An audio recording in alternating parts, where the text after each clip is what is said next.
Timing po sa Semana Santa, binuksan na sa publiko ang Cavitex C5 Southlink Segment 3B na inaasahang magpapabilis ng biyahe mula Taguig hanggang Parañaque City. Mula sa 1.5 oras, maaari na lang itong abutin ng 15 minuto, lalo't nakatulong ang bagong kalsada para makatipid sa krudo ang mga motorista. Libre rin muna ang pagdaan dito sa buong buwan ng Abril. Pero pagsapit po ng Mayo, maglalaro na sa 38 hanggang 114 pesos ang toll. Depende sa uri ng sasakyan. Tinatayang aabot sa 36,000 na mga sasakyan ang makikinabang sa bagong rutang ito.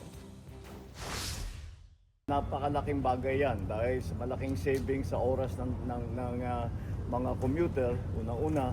Pangalawa, kagaya ng ating mga laging iniisip ngayon dahil nga sa kaguluhan sa Middle East, ay napakalaking savings ito sa gasolina, sa crudo, sa fuel.